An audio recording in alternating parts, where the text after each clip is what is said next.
ठीक है ना। चलिए, तो साथियों यहां पर बढ़ते हैं आगे, election and public service commission, है ना। नेक्स्ट सब्जेक्ट कौन सा होगा? चिंटू सिंह। चिंटू सिंह अगला सब्जेक्ट इकोनॉमी पढ़ेंगे बेटा। हाँ, लॉ नहीं किया है तब नहीं पढ़ सकता। अच्छा, बहुत सारे लोगों का डाउट है ये, लॉ नहीं किया है तब नहीं कर सकता है ना।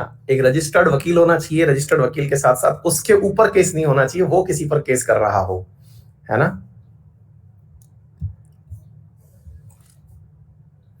बिल्कुल बताएंगे आर्टिकल, मोहित सिंह याद करवाएंगे क्लास में, वेट करो। सामान्यतया हम वो चीजें स्पेशल क्लास में ले आते हैं ताकि निपट भी जाता है ना, कोई दिक्कत नहीं होता है उसमें। इसके बाद हीना कुरैशी, हिस्ट्री नहीं इकोनॉमी पढ़ाएंगे, फिर हिस्ट्री आएगी, ठीक है। हाँ जी, तो चर्चा कर रहे हैं आज आपके साथ में कुछ कॉन्स्टिट्यूशनल बॉडीज की। कॉन्स्टिट्यूशनल बॉडीज में आज का हमारा टाइटल है election and public service commission, ठीक है। क्या है ये सारी बातें, आइए एक एक करके जरा जानते हैं। साथियों, बात हो इलेक्शंस की, तो इलेक्शन और पब्लिक सर्विस कमीशन ये शब्द हम सीखेंगे, लेकिन इस शब्द को सीखने से पहले एक बहुत बड़ी बड़ी जानकारी जो आपको पता होनी चाहिए, एक बहुत बेसिक सा शब्द है कि आफ्टर ऑल कॉन्स्टिट्यूशनल बॉडी कहा किसको जाता है ना। कॉन्स्टिट्यूशनल बॉडी क्या होती है, नॉन कॉन्स्टिट्यूशनल बॉडी क्या होती हैं, और स्टेटरी बॉडी या सॉरी एग्जीक्यूटिव बॉडी कौन सी होती है, ये हर क्लास में मैं बताता हूं और आपको भी जान लेना चाहिए क्योंकि बहुत ज्यादा जरूरी चीज है। तो आज का जो हमारा टाइटल है दैट इज कॉन्स्टिट्यूशनल और नॉन कॉन्स्टिट्यूशनल बॉडीज, उसमें हम शब्द डिस्कस कर रहे हैं कॉन्स्टिट्यूशनल बॉडी यानी संवैधानिक निकाय। साथियों, जैसा कि मैंने आपसे कहा कि हमारे देश में जितने भी प्रकार के निर्णय लिए जाते हैं वो संसद या विधानसभा के द्वारा लिए जाते हैं। वो निर्णय तो ले लिए गए, लेकिन उन निर्णयों का एग्जीक्यूशन कराने के लिए हमें कुछ एग्जीक्यूटिव्स की आवश्यकता पड़ती है। चुनाव कराने के लिए चुनाव आयोग की, अधिकारियों के नियुक्ति के लिए यूपीएससी की, कहीं वकील की जरूरत, मतलब वकीलों की जरूरत पड़ जाए तो अटॉर्नी जनरल की, है ना। आंकड़ों की जांच करने के लिए एक बाबू की, जिसे आप सीएजी कहते हैं। तो हमें अपने सभी प्रकार के बही खातों की सुरक्षित, जैसे आज मान लीजिए आज अनअकैडमी है ना, तो अनअकैडमी एक बड़ी कंपनी बन चुकी है। तो बड़ी कंपनी में हर प्रकार का एक व्यक्ति होगा, एक होगा जो सारे निर्णय ले रहा होगा, एक व्यक्ति होगा जो वित्तीय निर्णय ले रहा होगा जिसको कहा जाए बड़ा बाबू, है ना। अब चूंकि ये टेक्निकल कंपनी है तो एक टेक्निकल असिस्टेंट भी होगा जो मतलब सारी तरफ से चीफ ऑफ टेक्निकल ऑफिसर, जिसको आप सीटीओ कह सकते हैं, है ना। अच्छा, फिर मतलब सारी लिटिगेशंस को सुनने के लिए कोई शिकायत तंत्र होगा, ठीक है। ऐसे मतलब हर जगह, तो ये सब चीजें पूरी संस्थाओं में भी होती हैं, एक देश के पास भी होती हैं। जैसे इंडिया एक कंट्री के रूप में अगर हम देखते हैं तो इंडिया के पास एक बहुत बड़ा वकील है, और वो बहुत बड़े वकील का नाम क्या है, तो भाई साहब हमारे वकील का नाम अटॉर्नी जनरल है। वो भारत के केस दुनिया भर में सब जगह जा जाके लड़ता है, मतलब जहां जहां पर इंडिया में केस लगा हुआ हो वहां पर जाकर भारत सरकार का प्रतिनिधित्व करता है। फिर इसके बाद में अब भारत सरकार ने जहां जहां पैसे खर्च किए उस पैसे का अकाउंट भी मैनेज करने के लिए कोई व्यक्ति चाहिए, है ना। तो अकाउंट मैनेज करने के लिए हमारे पास एक बहुत बड़ा वाला बाबू होता है, उस बाबू को हम सीएजी कहते हैं, है ना, controller auditor general of India कहते हैं, ठीक है। अच्छा, फिर अगर मान लीजिए जैसे अनअकैडमी है, अब इसे फैकल्टीज को हायर करना होता है तो हायर करने के लिए भी एक डिपार्टमेंट होगा। ऐसे ही देश है तो देश चलाने के लिए भी कर्मचारियों की आवश्यकता होगी।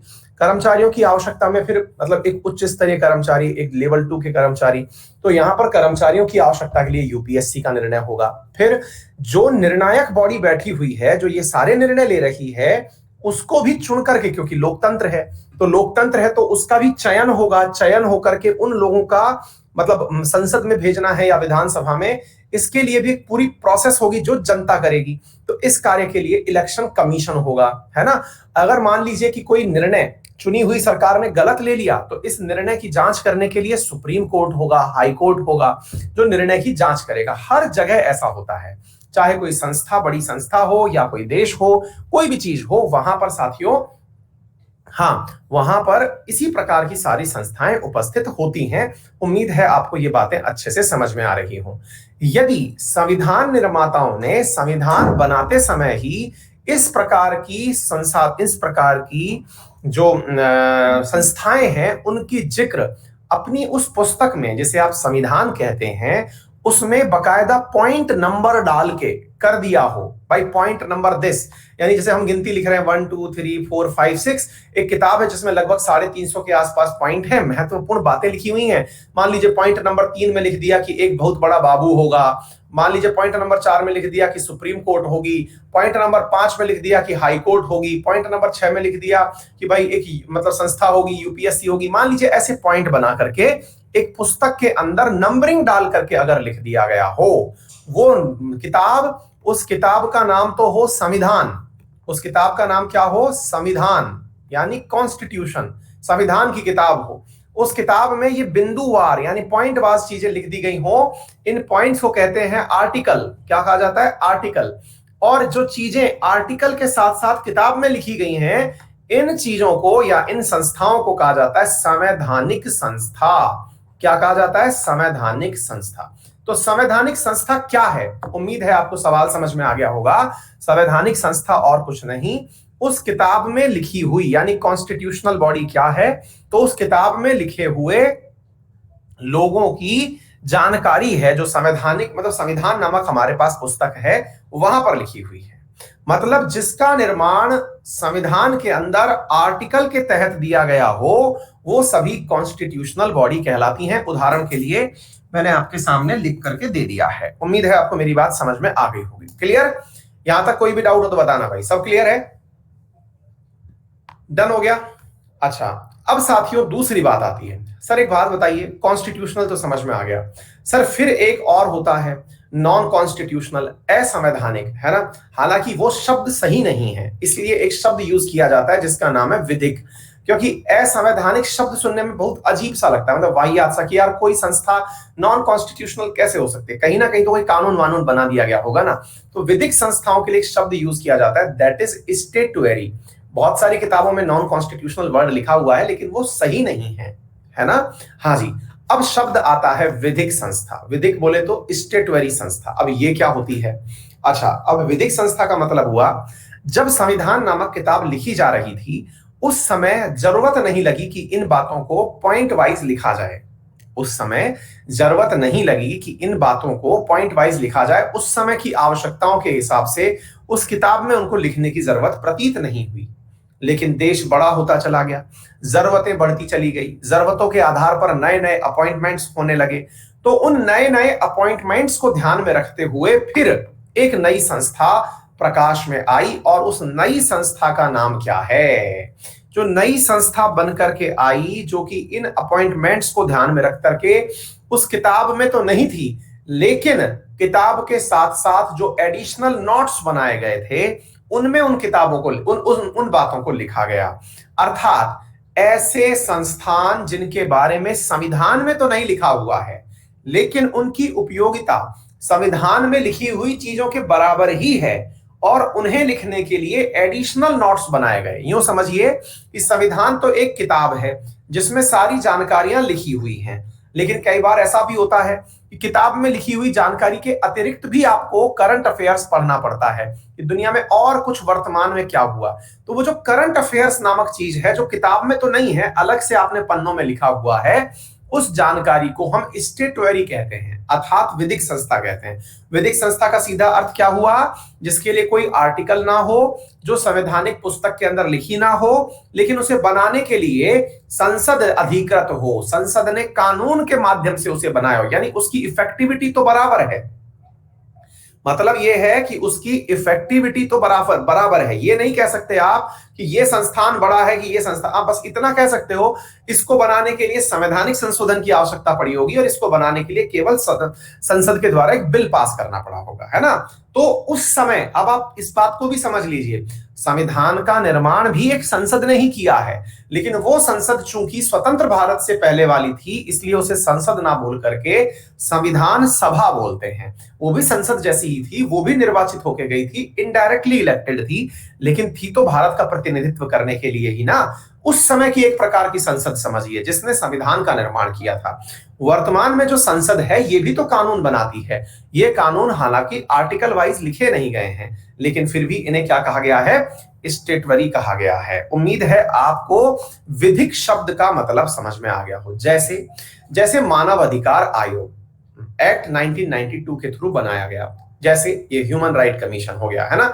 इसके अतिरिक्त जैसे कि आप लोग चीफ विजिलेंस ऑफिसर की बात करते हैं, सीवीसी की बात करते हैं, जैसे आप लोग मुख्य सूचना आयुक्त की बात करते हैं, चीफ इंफॉर्मेशन ऑफिसर की, है ना, तो मतलब चीफ इंफॉर्मेशन की बात करते हैं, मुख्य सूचना आयुक्त की बात करते हैं, ये सब क्या है, ठीक है ना। ये शब्द वो हैं इनके लिए, जैसे सूचना का अधिकार आयोग के तहत मुख्य सूचना आयुक्त का निर्माण किया गया, एचआरसी के तहत जो है वो मतलब एक्ट के तहत ह्यूमन राइट कमीशन का निर्माण किया गया।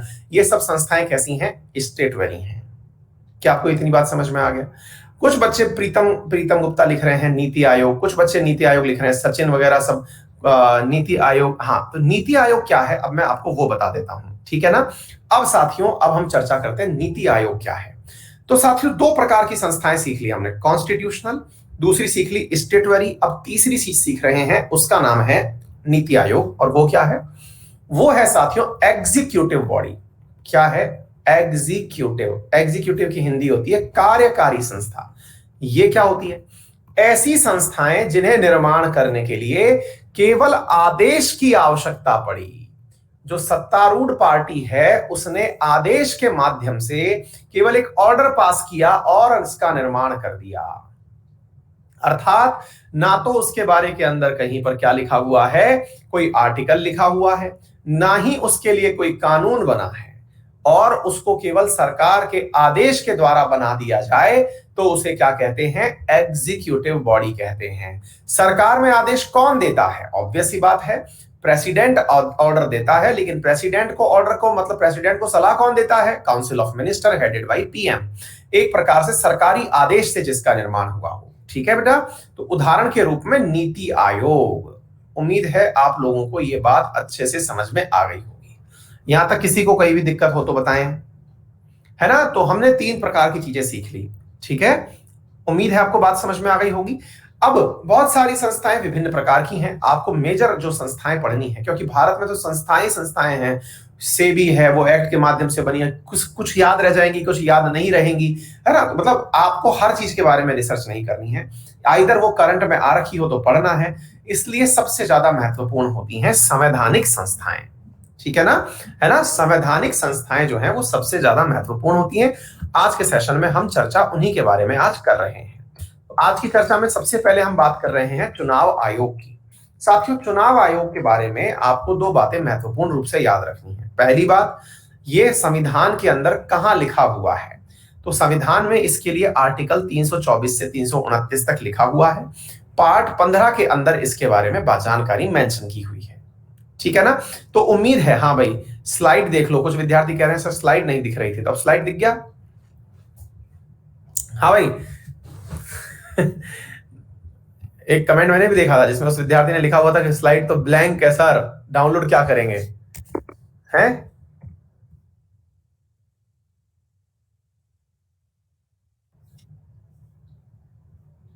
क्लियर।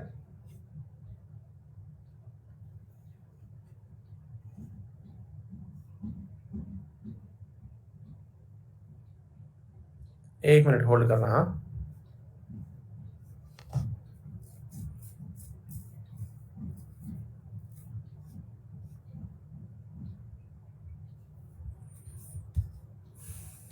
ठीक है।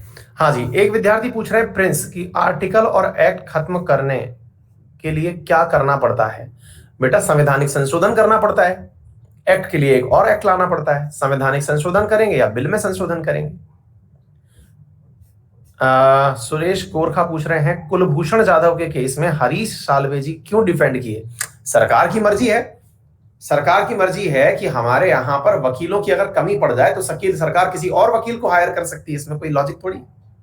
हरीश साल्वे को अधिकृत किया गया था कि तुम केस जाके लड़ लो, सरकार की मर्जी ना। देश में इतने सारे केस चल रहे हैं, हर जगह कोई कैसे जाएगा। मतलब अगर मैं, जैसे होता है कि जैसे विद्यार्थी कई बार कह रहे होते हैं सर हमारा स्टेट पीसीएस का आप कोर्स पढ़ा दीजिए या कुछ ऐसी चीज पढ़ा दीजिए, जो बहुत सारे विद्यार्थी अलग अलग क्षेत्र के डिमांड कर रहे होते हैं। तो भाई एक व्यक्ति की लिमिटेशन होंगी ना कि वो क्या क्या कर सकता है, तो उस स्थिति में हरीश साल्वे को बुला दिया तो इसमें कोई दिक्कत नहीं है ना। हाँ सर पहले अच्छा आपका सचिन, पता नहीं तुम क्या लिख रहे हो। पोल पोल खेले हुए बहुत दिन हो गए सर, क्विज लाइए। आकाश बिल्कुल लेकर के आएंगे। Harish Salve known law adviser of Queen. हाँ मुकेश बहुत बढ़िया बेटा, है ना। 1 रुपये फाइन लगता है, समझ नहीं आता इतना कम कैसे लगता है। हाँ भैया पाल साहब, इसलिए लगता है क्योंकि वो बेइज्जती करने के लिए होता है, तुम्हारे ऊपर फाइन लगा, है ना। जैसे कई बार टीचर अपन को क्लास से बाहर भेज देता था तो लोग कहते थे कि पिटाई थोड़ी बनी है, क्लास से बाहर तो भेजा है, वो इसलिए कि आपको बेइज्जत किया गया है ना। मीनाक्षी चंद्रा बहुत सारा प्यार बच्चा आपको। चेतना वो मूवी है बहन, वंशिका भारद्वाज लिख रही हैं कोई मूवी की चर्चा हो रही है। चलिए कोई बात नहीं, आप लोग है ना मतलब इन सब बातों को आप लिखते रहेंगे, आगे बढ़ते हैं। हाँ जी, तो फिलहाल के लिए ये बात समझ ली हमने। इलेक्शन कमीशन ऑफ इंडिया जो है वो एक कॉन्स्टिट्यूशनल बॉडी हो गई। इसकी स्थापना जनवरी 25 1950 को हो गई। 25 जनवरी 1950 को ही हम इसी कारण से जनवरी 25 को मतदाता दिवस के रूप में मनाते हैं। ये भारत के अंदर इलेक्शन प्रोसेसेस जो हैं, मतलब from the president of India to the state legislative assembly, इन सबके चुनाव कौन कंप्लीट करवाता है? इलेक्शन कमीशन करवाता है। समटाइम्स कंफ्यूजन हो जाता है, भारत में जितने भी प्रकार के चुनाव होते हैं क्या उन सभी चुनावों को election commission of India conduct करवाता है? आंसर है जी नहीं। क्यों? क्योंकि राज्य के अंदर जो पंचायती राज के चुनाव है, राज्य के अंदर जो पंचायती राज के चुनाव है या स्थानीय स्वशासन के चुनाव है, स्थानीय स्वशासन बोले तो नगर पालिका, नगर परिषद, नगर निगम, इनके जो चुनाव हैं, इनके चुनाव कौन कंडक्ट करवाता है? इनके चुनाव इलेक्शन कमीशन कंडक्ट करवाता है। बोले तो आसान भाषा में लोकल बॉडीज के इलेक्शन। कौन सा चुनाव आयोग? राज्य निर्वाचन आयोग जो होता है ना, वो कंडक्ट करवाता है। बोले सर एक बात बताइए, राज्य विधानसभा के अंदर जो विधायक चुन के आते हैं उनको कौन मतलब इलेक्शन करवाता है? तो उनका इलेक्शन बेटा जो केंद्रीय चुनाव आयोग है वही करवाता है, ठीक है ना। तो अपना जो मेन चुनाव आयोग है वही करवाता है। स्टेट के अंदर जो चुनाव आयोग होता है वो केवल लोकल बॉडीज के इलेक्शन के अंदर काम में आता है, ठीक है। Election Commission of India has the supervisory and directional control of complete process election to the parliament or legislation of every state and the office of president and the vice president। मतलब इन सभी चुनावों के अंदर इसके पास में वो सारे अधिकार रिजर्व हैं जिसके माध्यम से ये चुनाव करवा सकता है। सारे इतिहास में बहुत सारे परिवर्तन हुए हैं। शुरुआत में जब इलेक्शन कमीशन ऑफ इंडिया बना था तो वो सिंगल बॉडी मेंबर था, उसके बाद में फिर इसको बदल करके 3 बॉडी में बदल दिया गया, फिर से उसको सिंगल मेंबर कर दिया गया, फिर उसके बाद में मतलब 1962 के अंदर उसको सिंगल बॉडी कर दिया गया था, 1987 के अंदर उसको फिर ट्रिपल बॉडी कर दिया गया, तब से लेकर के अब तक चला आ रहा है। तो ये सब चीजें आपको याद नहीं रखनी है। वर्तमान में ये 3 सदस्यीय संस्था है, बस इतना सा याद रख लीजिए, ठीक है। मल्टी मेंबर इलेक्शन कमीशन है। अब कौन है इलेक्शन कमिश्नर, कौन क्या है, ये सब चीजें आप लोग करंट के माध्यम से मल्टीपल टाइम पढ़ चुके हैं, तो आप लोग उन चीजों को करंट से याद कर लीजिएगा। तो उम्मीद है आपको करंट अफेयर्स का मीनिंग समझ में आ जाए। ये जानकारियां स्टैटिक जीके की जानकारियां कहलाती हैं कि 3 होने चाहिए, लेकिन वो कौन कौन से हैं, ये करंट अफेयर्स है। तो current affairs plus static GK मिलता है तो एक कंप्लीट पैकेज बन जाता है, ठीक है ना। हाँ तो मैं नहीं बताऊंगा कौन कौन है, आपके जवान पे एक एक के रटे हुए हैं, नहीं भी रटे हुए हैं तो याद कर लेना। Appointment and tenure of commissioner. हाँ भाई, अपॉइंटमेंट तो इनका कौन करता है और टेन्योर यानी कि कार्यकाल कितना होता है, इंपॉर्टेंट सवाल है। फिर अगर इनको पद से हटाना हो तो कौन हटाता है? Chief election commission and the election commissioners are appointed by president of India. Bharat में 1+2 की व्यवस्था है। 1+2 बोले तो एक व्यक्ति तो है चीफ इलेक्शन कमिश्नर, 2 व्यक्ति जो हैं वो इलेक्शन कमिश्नर्स हैं। चीफ इलेक्शन कमीशन और इलेक्शन कमिश्नर्स, ये 2 चीजें हो गई। अब ध्यान से समझना, चीफ इलेक्शन कमिश्नर जो है, इन दोनों पदों के ऊपर बैठे हुए व्यक्ति में इसका पद बहुत खास है। खास इसलिए है क्योंकि जब इन व्यक्तियों को हटाने की बात आती है ना, तो केवल इसकी सलाह मांगी जाती है कि आपकी नजर में क्या इनको हटा दिया जाना चाहिए। आंसर होता है यदि हाँ तो हटा दिया जाता है ना। तो ये बहुत ही इंपॉर्टेंट पद है, ये औरों से अलग पद है ना। तो पहली बात यह है, पद पर सब लोग प्रेसिडेंट की वजह से बैठेंगे। Each of them hold their office of the period of 6 years up to the age of 65, whichever come first. Let's say 6 year अगर पद का है, व्यक्ति अभी 54 साल का ही था, 6 साल पूरा किया, 60 साल उम्र हो गई, रिटायर मार गया। या फिर व्यक्ति अभी 59 ईयर का था, 65 साल का हुआ, कार्यकाल पूरा कर गया। लेट्स से व्यक्ति 64 ईयर का है और फिर वो चुनाव आयुक्त बनता है, तो वो 1 साल ही चुनाव आयुक्त रहेगा, 65 साल में उसे रिटायर्ड होना होगा, ठीक है। सतीश आएगा बेटा अभी, है ना। Chief Election Commission can only be removed from office by President on recommendation of Parliament। आ गया सतीश, यही पूछना चाह रहे थे। अर्थात जिस प्रकार से सुप्रीम कोर्ट और हाई कोर्ट का जज हटाया गया, बिल्कुल वैसे ही चीफ इलेक्शन कमिश्नर हटाया जाएगा, लेकिन इलेक्शन कमिश्नर को हटाने के लिए इसकी रिकमेंडेशन ही काफी है। देखिए अगेन ये इंपीचमेंट वर्ड यूज कर रहे हैं, कम से कम मेरे सामने ना करें, ठीक है ना। हाँ जी, द इलेक्शन कमिश्नर और regional commissioners can only be remove from office by chief election commissioners. उम्मीद है आपको यह बात समझ में आ गई होगी, यही बात मैंने आपको बोली है, ठीक है। मतलब चीफ इलेक्शन कमिश्नर ने कह दिया कि सर ये आदमी मुझे ठीक नहीं लग रहा है, बोले हटाओ। सर ये करते क्या क्या काम है, देखिए इस बात को ऐसे समझिए, इनको सर इतनी सिक्योरिटी क्यों दी गई, इनको हटाने के लिए पार्लियामेंट की आवश्यकता क्यों पड़ी। मैंने कहा भाई देखिए, अगर मान लीजिए आप एक आईएएस अधिकारी हैं, बहुत सारे लोग आईएएस अधिकारी होते भी हैं, भारत के अंदर हजारों की संख्या में आईएएस अधिकारी हैं। अगर आपको देश में चुनाव कंडक्ट करवाने हैं, ऐसे चुनाव की सत्तारूढ़ पार्टी का भी भविष्य आप बदल सकते हैं, प्रधानमंत्री बनाने की ताकत आपके पास है, आप आचार संहिता के उल्लंघन के मामले में प्रधानमंत्री को वोट देने से भी मना कर सकते हैं, चुनाव में खड़ा होने से भी उन्हें डिस्क्वालीफाई कर सकते हैं। आप इतनी बड़ी संस्था है, तो इतनी बड़ी संस्था को प्रोटेक्शन भी बहुत बड़ा चाहिए। प्रोटेक्शन के लिए उसे पार्लियामेंट के द्वारा हटाने के लिए वो सारे प्रोसीजर्स दिए गए हैं जो 50% से अधिक मतदान पर ही हटाया जा सकता हो। तो ऐसे पद की मतलब सुरक्षा बहुत जरूरी है। आ रही है बात समझ में, ठीक है ना। हाँ जी, तो सबसे पहली बात करते हैं कि ये एडवाइजरी और क्वाजी जुडिशियल पावर रखता है। अब सवाल बनता है सर ये क्वाजी जुडिशियल क्या होता है ना। अर्ध न्यायिक शब्द है, तो अर्ध न्यायिक शब्द का मतलब क्या हुआ भाई, न्यायालय जो है, पहले आपकी मूछें बहुत बढ़िया थी, आज और बढ़िया है, वाह बहुत सही। तो कुछ भी हो रहा है, मतलब हम यहाँ पे इलेक्शन कमीशन की बातें कर रहे हैं, हमारी मूछों पर फोकस हो रहा है। जियो लाला जियो। हाँ जी, तो भाई न्याय करने का काम न्यायपालिका का है। न्याय करने का काम किसका है, न्यायपालिका, हाई कोर्ट और सुप्रीम कोर्ट और स्टेट मतलब वो क्या कहते हैं डिस्ट्रिक्ट कोर्ट्स, इनका कार्य जो है वो क्या है, न्याय करने का कार्य। लेकिन अगर जरा विचार करें आप कि न्याय करने का कार्य कोई और संस्था भी करने लग जाए जिसका मुख्य कार्य कुछ और था, जैसे इलेक्शन कमिश्नर का कार्य तो चुनाव कंडक्ट करवाना है, लेकिन जरा विचार करें कि वो न्याय भी कर रहा है, इलेक्शन कमिश्नर जो है वो न्याय भी कर रहा है, तो ऐसी स्थिति में उसका ये काम जो है ये अर्ध न्यायिक काम कहलाएगा।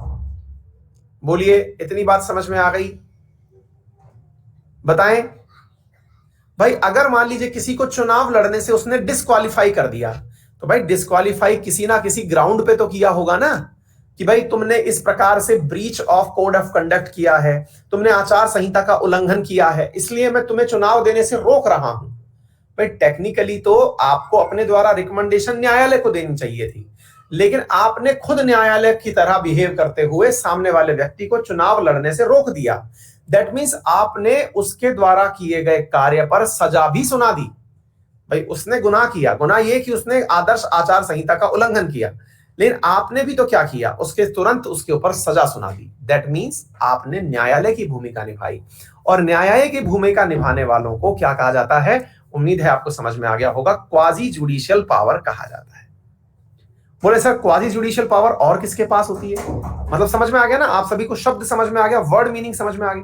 जैसे संसद है, संसद का कार्य तो कानून बनाना है, लेकिन संसद कई बार कंटेम्प्ट ऑफ मतलब पार्लियामेंट के आधार पर सजा भी सुना देती है।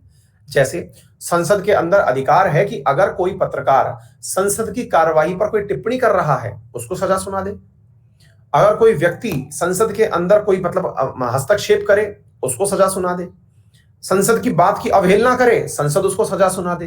That is quasi judicial body.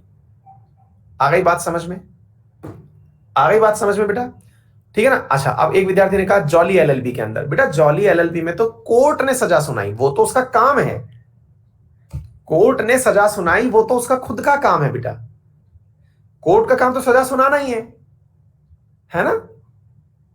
Contempt of court अलग है, कोर्ट की बात की अवहेलना करी तो कोर्ट तो सजा सुनाएगी बेटा, लेकिन जो लोग अपनी ताकतों के आधार पर सजा सुनाने की क्षमता रखते हो वो क्वाजी जुडिशियल कहलाते हैं, ठीक है। अच्छा, इलेक्शन कमीशन ऑफ इंडिया, ये मैंने आपको बता दिया। has advisory jurisdiction term of post-election ineligibility sitting member of the parliament and state legislature. Cases where an individual is found guilty on the malpractices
election by Supreme Court or High Court are referred to the ECI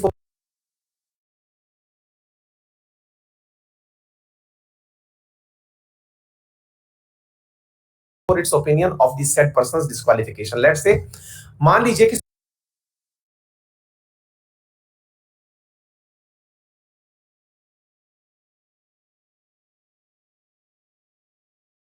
supreme court को पता चला कि इस व्यक्ति ने कल, जैसे मैंने आपको कल भी बताया था कि भाई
advisory jurisdiction term of post-election ineligibility sitting member of the parliament and state legislature.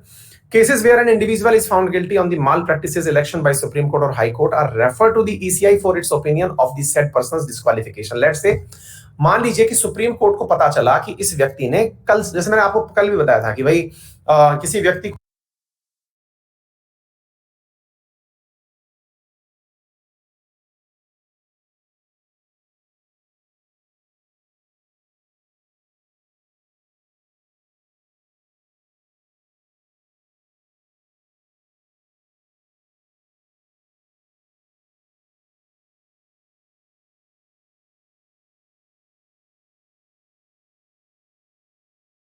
से हटाना है तो प्रेसिडेंट हटा सकता है ना। तो उसको हटाने के लिए क्या करना होगा, पहले मतलब किसी व्यक्ति को डिस्क्वालीफाई अगर घोषित करना है तो उसके व्यक्ति के खिलाफ जो आरोप लगे हैं कि सर इसने 25 साल का होने का झूठा सर्टिफिकेट लगाया या इंडियन होने का इसने गलत सर्टिफिकेट लगाया, इसने मिसबिहेव किया, in that case supreme court उसके ऊपर एक जांच बिठा सकती है। इलेक्शन कमीशन के रिकमेंडेशन पर प्रेसिडेंट उस व्यक्ति को डिस्क्वालीफाई कर सकता है। In such cases, the judgment passed by the ECI is final and binding on the President of India or the Governor as per the jurisdiction. Let's say, अगर MP को आपको हटाना है, तो MP को हटाने के लिए सुप्रीम कोर्ट ने अगर डिसीजन दे दिया इलेक्शन कमीशन से डिस्कस करके कि भाई इस व्यक्ति को हटा दो क्योंकि ये फर्जी तरीके से, जैसे होता नहीं है कोई मुन्ना भाई टाइप का व्यक्ति जो है MP बन गया है ना, तो ऐसी स्थिति में उस व्यक्ति को हटाया जा सकता है। और in that case supreme court की जो एडवाइजरी है वो बाइंडिंग है। ये नहीं है कि भाई माने तो माने, नहीं तो नहीं माने, ऐसा नहीं होगा। ठीक है। The election commission of India also has the power to ban any candidate who has not lodged any account of election expenses by the deadline as per the law. Let's say चुनाव आयोग ने कह रखा है कि आपको इतने तारीख तक बताना है कि आपने कितना पैसा खर्च किया। लेट्स से मान लीजिए आपसे कहा गया कि आपकी रिकमेंडेशन है कि आप 1 लाख रुपए तक चुनाव पर खर्च कर सकते हैं और चुनाव से पहले पहले हमें बताएंगे कितना खर्च किया। अगर ऐसा है, आपने हमें बताया और बताने में आपने गुस्ताखी करी, लाख रुपए के बारे में कहा और कहा कि भाई आपने 10 लाख रुपए खर्च कर दिए, तो आपने ये खर्चा ज्यादा कर दिया, आपने उस समानता के अधिकार का उल्लंघन कर दिया, कोई और व्यक्ति आपके कंपटीशन में खड़ा ही नहीं हो पाएगा, है ना। तो ऐसी स्थिति में खर्चे ज्यादा करने के आधार पर आपको डिस्क्वालीफाई किया जा सकता है। पर आप तो जानते हैं सर, है ना, कितने कितने प्रकार के खर्चे होते हैं जिनकी बुकिंग कर ही नहीं सकते। आप कहते हैं सर मैंने तो कुछ नहीं किया, जनता मेरे प्यार में इतनी पागल है कि वो खुद से ही दारू पिलाए जा रही है? खुद से ही टीवी बट रहे हैं सर, घरों के अकाउंट में लोगों के 500-500 रुपए डाल के वोट मांगे जा रहे हैं सर। मैं तो लाख रुपए नहीं है सर मेरे पास, मैं क्या करूं, मैं क्या कर सकता हूं सर, दुनिया पैसे दे रही है सर, इलेक्शन बॉन्ड आ रहे हैं सर, मैं क्या करूं, आप बताओ, मैं मना कर सकता हूं? आप मजाक कर रहे हैं सर, हैं? मैं मना कर सकता हूं? मैं कुछ नहीं कर सकता सर। ठीक है, तो पॉलिटिकल पार्टीज को रास्ते तो बहुत सारे पता है, क्योंकि उन्हीं के द्वारा तो बनाई गई गाइडलाइंस है। ईसीआई कैन ऑल्सो रिमूव और reduce the period of disqualification as per the law, है ना। भाई मान लीजिए किसी व्यक्ति को डिस्क्वालीफाई करना है, कितने दिन के लिए डिस्क्वालीफाई करना है, इवन ये भी इसके बारे में डिसाइड किया जा सकता है। ठीक है, अच्छा, चंदा लेकर मुझे खड़ा किया है, हाँ बिल्कुल सही बात है, बिल्कुल सही बात है ना। आदित्य बेटा क्लास के बाद बता दें, है ना। हाँ आगे चलते हैं साथियों। एडमिनिस्ट्रेटिव पावर्स क्या होती हैं? Allotting territorial areas of election constituencies in the country. Let's say आपको अगर मालूम हो तो इन दिनों चुनाव आयोग के द्वारा परिसीमन करवाया जा रहा है जम्मू कश्मीर का, है ना, कि किस क्षेत्र के अंदर कितने मतदाता होंगे। आप देखते हैं ना कई बार परिसीमन होता है, डीलिमिटेशन आयोग का निर्माण होता है, वो चुनाव आयोग ही करवा रहा होता है कि भाई किस क्षेत्र में कितने मतदाता होंगे, कौन कौन कहां पर वोट दे पाएगा। Organise and amend electoral rolls and register eligible voters. आपने देखा होगा बहुत बार आपके मतदाता पहचान पत्र जो हैं इनके ऊपर नाम के अंदर सुधार करने की, है ना, इन नामों के अंदर अगर घर में कोई बच्चा हाल ही में जवान हुआ है, पंडित जी में हुआ 18 साल का टाइप से गाना गा रहा है, तो ऐसी स्थिति में उसका नाम मतदाता पहचान पत्र में लिखवाना हो, ये खर्चा भी चुनाव आयोग करता है। आपसे कुछ नहीं लिया जाता, आपकी फोटो लेना, इलेक्टोरल रोल्स बनाना, फिर पुरानी जो मतदाता सूची है उसके अंदर अमेंड करना। अब जैसे वर्तमान में मेरी दादी जो है वो भगवान को प्यारी हो गई, तो ऐसे लोगों के नाम निकालना कि भाई एक वोट कम हो गया है, इस तरह की जो सारी चीजें हैं वो कौन करता है? इलेक्शन कमीशन करता है। Inform date and schedule of election and scrutinise nomination papers. आगे बात समझ में, inform dates and schedule of election. जैसे अभी आपने देखा कि अभी बंगाल में चुनाव होने थे, तो 8 चरण में 10 चरण के अंदर चुनाव करवाए। बीएलओ का काम यही होता है, दीपांशु बिल्कुल सही कह रहे हैं, है ना। तो वो जो बीएलओ है बेटा वो इलेक्शन कमीशन की बात मान रहा होता है ना। हाँ जी, तो भाई चुनाव कौन कौन सी तारीख को होंगे इसका निर्धारण भी यही करते हैं। Give recognition to the political party and assign election symbol to them, कि भाई ये पार्टी राष्ट्रीय स्तर की पार्टी होगी, है ना, ये पार्टी राज्य स्तर की पार्टी होगी, इसका चुनाव चिन्ह झाड़ू होगा, इसका चुनाव चिन्ह टोपी होगा, ये सब बातें इलेक्शन कमीशन डिसाइड करता है। ठीक है ना, ठीक है ना, क्लियर हो गया। अच्छा, ईसीआई अपॉइंट दी फॉलोइंग, किस किस की नियुक्ति करता है? फिर ये चीफ इलेक्टोरल ऑफिसर की नियुक्ति करता है, डिस्ट्रिक्ट इलेक्शन ऑफिसर की नियुक्ति करता है, रिटर्निंग ऑफिसर की नियुक्ति करता है, इलेक्शन रजिस्ट्रेशन ऑफिसर की नियुक्ति करता है। अब ये लोग क्या होते हैं? चीफ इलेक्टोरल ऑफिसर मुख्यतया सामान्य जो राज्य होता है आपका, उस राज्य का जो चीफ सेक्रेटरी होता है वो चीफ इलेक्टोरल ऑफिसर के पद का काम करता है। ठीक है ना। इसके बाद डिस्ट्रिक्ट इलेक्शन कमीशन ऑफिसर, ये होता है जो आपके देश आपके जिले का जो डीएम होता है वो डिस्ट्रिक्ट इलेक्शन ऑफिसर के पद पर होता है। रिटर्निंग ऑफिसर, डीएम अपने अधीनस्थ प्रथम श्रेणी के कर्मचारी, चाहे फिर वो राज्य प्रशासनिक सेवा के हों या स्कूल एडमिनिस्ट्रेशन के हों या फिर कॉलेज एडमिनिस्ट्रेशन के हों, जिसके भी हों, उन्हें वो कुछ क्षेत्रों के आधार पर वर्गीकृत कर देता है कि आप इस क्षेत्र में जाकर के चुनाव कंडक्ट करवाइए। ठीक है। इलेक्टोरल आरओ, है ना, निर्वाचन, ये होता है जब आप चुनाव कंडक्ट करवाने जाते हैं तो आप देखते हैं क्या कहते हैं उसको, एक व्यक्ति जाता है जो कि उस चुनाव जहां पर हो रहा है बूथ पर निगरानी करता है। सामान्यतः द्वितीय श्रेणी के कर्मचारी होते हैं, द्वितीय श्रेणी के, जो वहां जाकर के ये देखते हैं कि भाई चुनाव सही तरीके से तो हो रहा है ना। हाँ जी, इसके बाद में जो बीएलओ है वो ब्लॉक लेवल ऑफिसर है, वो क्या करता है, वो इलेक्टोरल रोल्स को कंप्लीट करवाता है, जो आज ही के समय पर हुआ है ना, जो बूथ लेवल पर ऑफिसर होता है दैट इज बीएलओ, ठीक है ना। वो छोटे छोटे ब्लॉक्स में, वार्ड्स में, बूथ पे, उन क्षेत्रों में कार्य करता है। तो बूथ के साथ जनसंख्या बांट दी जाती है। सामान्यतः वो टीचर, पटवारी या फिर ग्राम सेवक मतलब रैंक के कर्मचारी होते हैं जिन्हें ये काम सौंपा जाता है। तो ये पूरी की पूरी हायरार्की है, ठीक है ना। भारत निर्वाचन आयोग के कार्य, responsible for the free and reasonable elections, it ensures the political party and candidate adhere to the model code of conduct. चुनाव आचार संहिता किस दिन आयोजित होती है? जिस दिन चुनाव की घोषणा होती है ना, उस दिन से आदर्श चुनाव संहिता की घोषणा हो जाती है। मान लीजिए आज इलेक्शन कमीशन की वीसी है, वीडियो कॉन्फ्रेंसिंग है, जिस समय चुनावों की घोषणा होगी उस समय के तुरंत पश्चात आदर्श आचार संहिता लग जाएगी। इसका अर्थ होता है उसके बाद कोई भी लोक लुभावनी घोषणाएं सरकार के द्वारा नहीं की जा सकती हैं। That is known as model code of conduct. क्यों? क्योंकि उसके बाद सत्तारूढ़ पार्टी और अपोजिशन और जो भी चुनाव में लड़ रहा है वो सब एक ही रैंक पर आकर के चुनाव लड़ते हैं। इसका मतलब ये नहीं है कि आप सरकार में है तो आप सरकारी सुविधाओं का लाभ उठाएंगे, नहीं। आदर्श आचार संहिता लगने के बाद में आपको वैसे ही जीवन यापन करना है जैसे आपको पहले एक साधारण परिस्थिति में करना था, ठीक है। और कब तक रहती है ये? जब इलेक्शन रिजल्ट्स नहीं आ जाते तब तक। Regulates parties and register them as eligible contest in the elections. तो ये तो मैं आपको पहले बता चुका हूं, ठीक है। तो आदर्श आचार संहिता 5th जनरल इलेक्शन से निकल करके आई थी, ये मैंने आपको बता दिया। यहां तक किसी भी प्रकार की कोई दिक्कत अगर आपको हो तो बताएं। हाँ, रैलियां शुरू हो जाती हैं उसके बाद।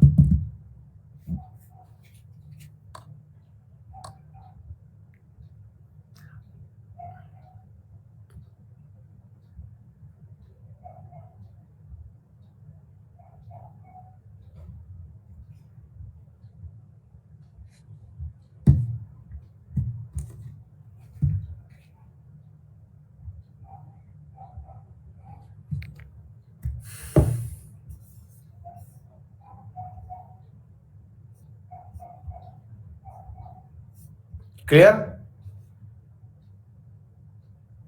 आइए आगे बढ़ते हैं साथियों।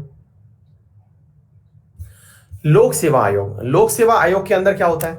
अब भाई आप जिस एग्जाम का अधिकतम सपना देखते हैं वो है यूपीएससी, कि भाई अगर एग्जाम देना है तो ये वाला देना है, टाइप से वो वाली फीलिंग। तो first public service commission was set up on 1 अक्टूबर 1926 और यूपीएससी एक कॉन्स्टिट्यूशनल बॉडी है। इसके अंदर एक चेयरमैन होता है, अपॉइंटेड मेंबर होते हैं, on one half of the appointed member of the commission should have held office for at least 10 years either under government of India or under the government of state। मतलब क्या है कि भाई यहां पर आधे मेंबर ऐसे होने चाहिए जो कि कमीशन के द्वारा नियुक्त तो किए गए हैं लेकिन उनके पास में कम से कम 10 साल का सरकारी कर्मचारी होने का अनुभव होना चाहिए। कार्यकाल की बात की जाए तो 6 साल और 65 वर्ष इनका कार्यकाल होना चाहिए। ये बीच में भी अपने पद से इस्तीफा दे सकते हैं और अगर कोई प्रूवन मिसबिहेवियर इनके द्वारा किया गया है तो प्रेसिडेंट इनको हटा सकता है according to the procedure established by the constitution. कि भाई बिल्कुल वही इंपीचमेंट वाले प्रोसेस के माध्यम से इनको हटाया जा सकता है। इन चीजों में आपको केवल इतना याद करना पड़ता है कौन सा आर्टिकल इसकी बात कर रहा है, साथ में इनका कितने समय का कार्यकाल है और हटाने का क्या तरीका होता है, बाकी कुछ नहीं, ठीक है ना। फंक्शंस क्या हैं इन लोगों के? तो ऑल इंडिया लेवल पर जितनी भी सर्विसेज हैं उनके लिए परीक्षा का आयोजन करना। केंद्र के द्वारा अगर इनसे कहा जाए कि परीक्षाएं आयोजित करवाइए इस एग्जाम की भी तो उसको करवा देना। 2 राज्य मिलकर के यदि यूपीएससी से कह दें कि सर हमसे हमारा स्टेट पीसीएस का एग्जाम नहीं करवाया जा रहा, मुझे लगता है कि हर राज्य को यूपीएससी से कह देना चाहिए कि भैया हमसे नहीं हो पा रहा है, कृपया करके आप चुनाव करा दें, क्योंकि हर राज्य की हालत खराब है ना। 4-4 साल में एक वैकेंसी कंप्लीट नहीं हो पा रही है। तो ऐसी स्थिति में स्टेट इलेक्शन कमीशंस को लिख देना चाहिए यूपीएससी को कि सर आप ही संभालिए। लेकिन यूपीएससी भी समझदार है, कम से कम 2 राज्य मिलकर के अगर काम करवाएं तब जाकर के माना जाता है, ठीक है ना।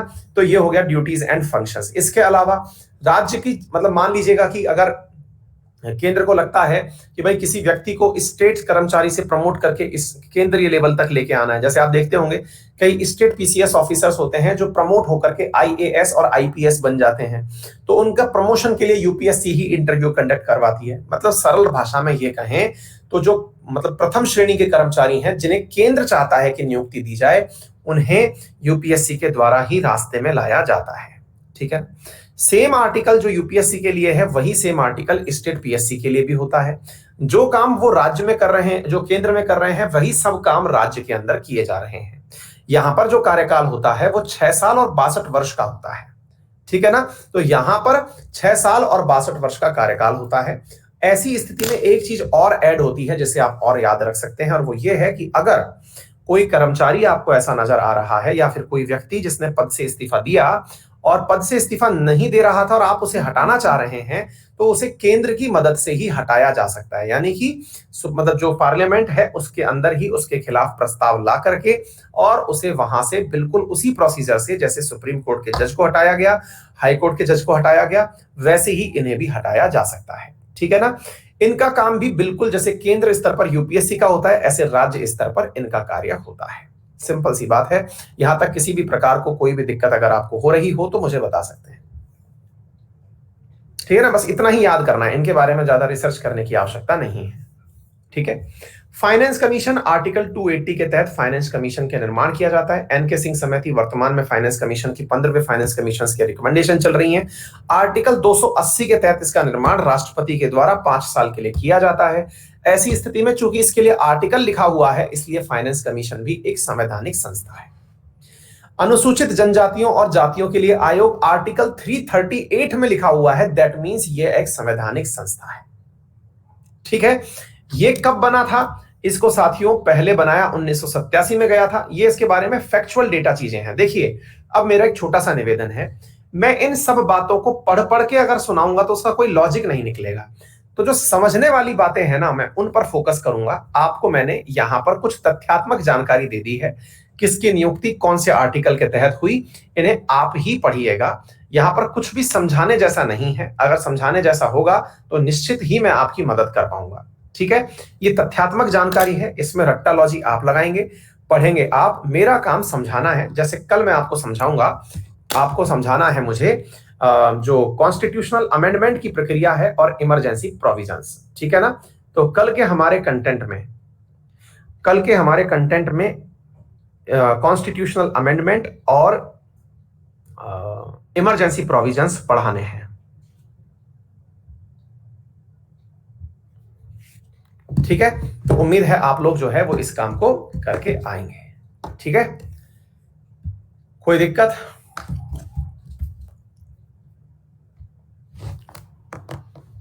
रिटर्निंग ऑफिसर क्या होता है यार? रिटर्निंग ऑफिसर ना, मतलब कैसे बताऊं मैं आपको, सरल भाषा में अगर कहूं तो ये व्यक्ति है जो कि डीएम के कान आंख नाक बन के चुनाव कंप्लीट करवा रहा है, ठीक है ना। सर, यूपीएससी के लिए public administration versus political science, which one is useful, which one is good for me in masters degree? बेटा, मास्टर्स डिग्री अगर आपको यूज करनी है सचिन कुमार, तो भैया देखिए, पब्लिक एडमिनिस्ट्रेशन में तो फिर भी नंबर पा जाओगे। पॉलिटी में नंबर पाने के लिए यूपीएससी के अंदर आर्टिकल्स बहुत अच्छे से याद हो, बिल्कुल वही संस्थागत भाषा जो लिखी हुई है वही आती हो, तभी सपना देखें। सर, ये कैसे पता चलेगा कि कोई सा लोक लुभावन घोषणा है? बेटा, वो तो अपोजिशन करता है प्रिंस, ये सारे काम तो। आशीष अपॉइंटमेंट नहीं करता है, उन्हें जिम्मेदारी देता है बेटा।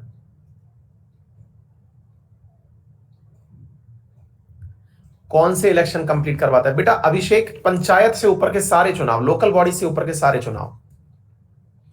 मंत्री परिषद और मंत्रिमंडल में अंतर, कैबिनेट और council of minister. Council of minister एक ब्रॉड टर्म है और मंत्रिमंडल एक छोटी टर्म है। कैबिनेट जो है वो काउंसिल ऑफ मिनिस्टर्स के अंदर एक सुपर पावर बॉडी है। आदित्य, एक मिनट बेटा।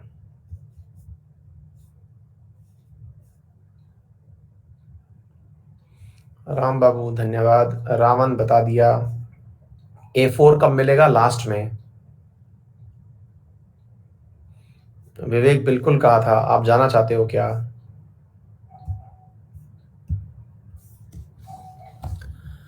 Aditya, the prime minister of India is responsible to whom? हाँ बेटा, बिल्कुल सही है बेटा। प्राइम मिनिस्टर ऑफ इंडिया जो है ना, वो संसद के लिए, मतलब इवन जो सरकार होती है ना, लोकसभा के लिए जिम्मेदार होती है आदित्य, है ना। लोकसभा के लिए जिम्मेदार होती है। लोकसभा में अगर विश्वास मत नहीं है तो खत्म हो गए। आर्टिकल, वैष्णवी बेटा आर्टिकल्स अलग से पढ़ाऊंगा स्पेशल क्लास लगा के, इसमें क्यों टाइम खराब करवा रही हो? ज्वाइंट पब्लिक कमीशन का मतलब है दो राज्य एक साथ मिलकर अपना लिए बना लें, है ना राहुल? अजय सिंह, एक मिनट बेटा।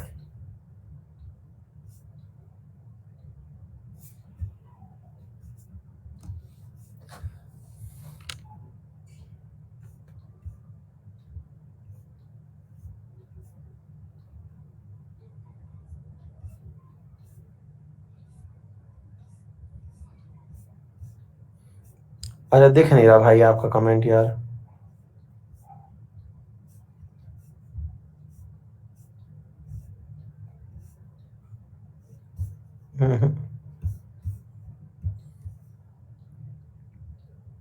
डीएम क्या होता है? डिस्ट्रिक्ट मजिस्ट्रेट कलेक्टर को कहते हैं बेटा। क्या क्या करता है बेटा वो? मतलब ये समझ लीजिए क्या नहीं करता है, कौन सा प्रशासकीय विभाग है जिसका वो अध्यक्ष नहीं होता है? अंकित जल्दी निपटेंगे यार। जयश्री पूछ रही है आपका चश्मा यूट्यूब पर और अनअकैडमी पर बदल क्यों जाता है? बेटा जयश्री मैं बहुत बड़ा आलसी हूं, तभी मैं हेल्दी भी हूं।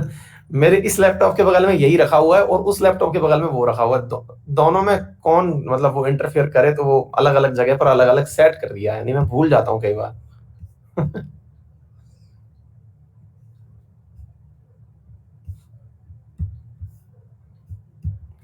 मतलब कोई कॉन्स्पिरेसी नहीं है इसके पीछे कि भाई कोई विशेष रीजन हो, ऐसा कुछ नहीं है।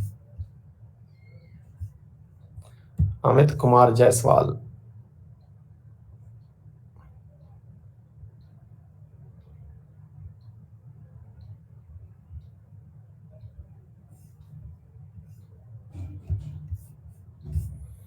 बेटा हिंदी में बवाल है ये। अमित अमित कुमार जायसवाल,